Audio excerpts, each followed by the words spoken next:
A lot of people like to make these YouTube videos about like, here are the game dev mistakes you should avoid, or here are the game dev mistakes that I made that you shouldn't make. And frankly, no matter what I say about all the mistakes that I've made, I can't really convince anybody not to make those mistakes. So I'm not gonna try. Instead, I'm gonna try a different tack for my clickbait. This is Dan of Teeth Games, and I'm gonna give you my top 5 recommended game dev mistakes. Disclaimer. Do these things before you quit your day job. And if you're not like me, who has a day job and for whom game dev is a hobby, hopefully to be a side hustle, do not do these with like a 1 to 2 year project. You will probably see the same suffering and the same lessons that I did, but you may have a much bigger financial consequence than I have ever had. Pick the smallest way possible to do all of these things, paradox with number 1 notwithstanding. Overscope. You never really know until you try, and one of the best ways to try is to try way too hard. So overscope, dream big, think that you can do this big project, and probably fail. It's just real. You're probably going to fail. You're going to have to cut. You're going to have a spreadsheet full of features, or a map size you're going to cut down by like a third minimum. And you're going to have to learn the lessons about how to cut things, how to deal with things not working, how to deal with when your dreams were just a little bit too big for this particular project or this time in your life. That's why I highly recommend you make the mistake of overscoping. Crunch.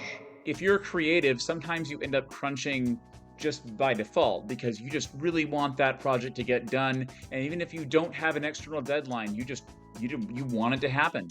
That is, unfortunately or fortunately, a fact of life. However, if you're in a game jam and let's say you've got 3 days left and you have about 5 days worth of work to do if you're working at a normal pace, you're probably going to be working way too late at night, and you're going to learn from that. You're going to learn what you can do.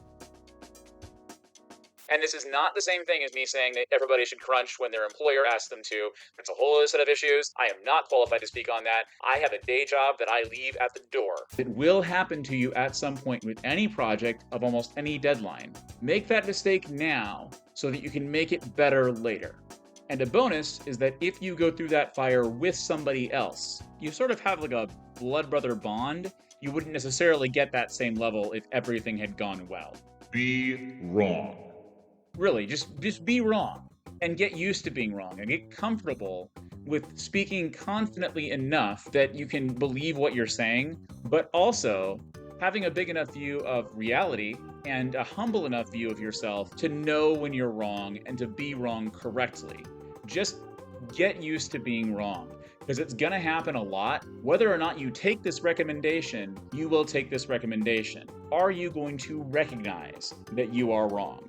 That could be intellectual, it could be moral, it could just be a subjective thing, like what's right for the current project or not. Doesn't matter. Be wrong. Code good enough code. Good enough has a lot of meanings, and whether this really means that you're actually coding code that is bad or just coding code that is really truly good enough, it doesn't necessarily matter as much, as long as it's good enough to get the product shipped. I've done a lot of game jams. Metroidvania month, ending in 2 iterations this December. Almost every time I ended that jam, there would be something in my code that I could point to, at least since I started using Godot, that could be improved in a big way. And oftentimes I did improve the next time around, but I had to let the code be good enough for that time.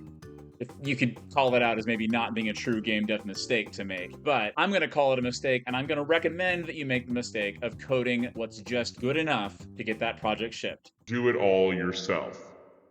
Just try one time to make that entire game on your own. All the music, all the art, all the code, all on you. Don't make yourself code, C++ from scratch, SDL, all that stuff. No, not that far, sorry. But just try to do all of the main code base, all the main art, all the main music yourself. See how far you get. See what you can do.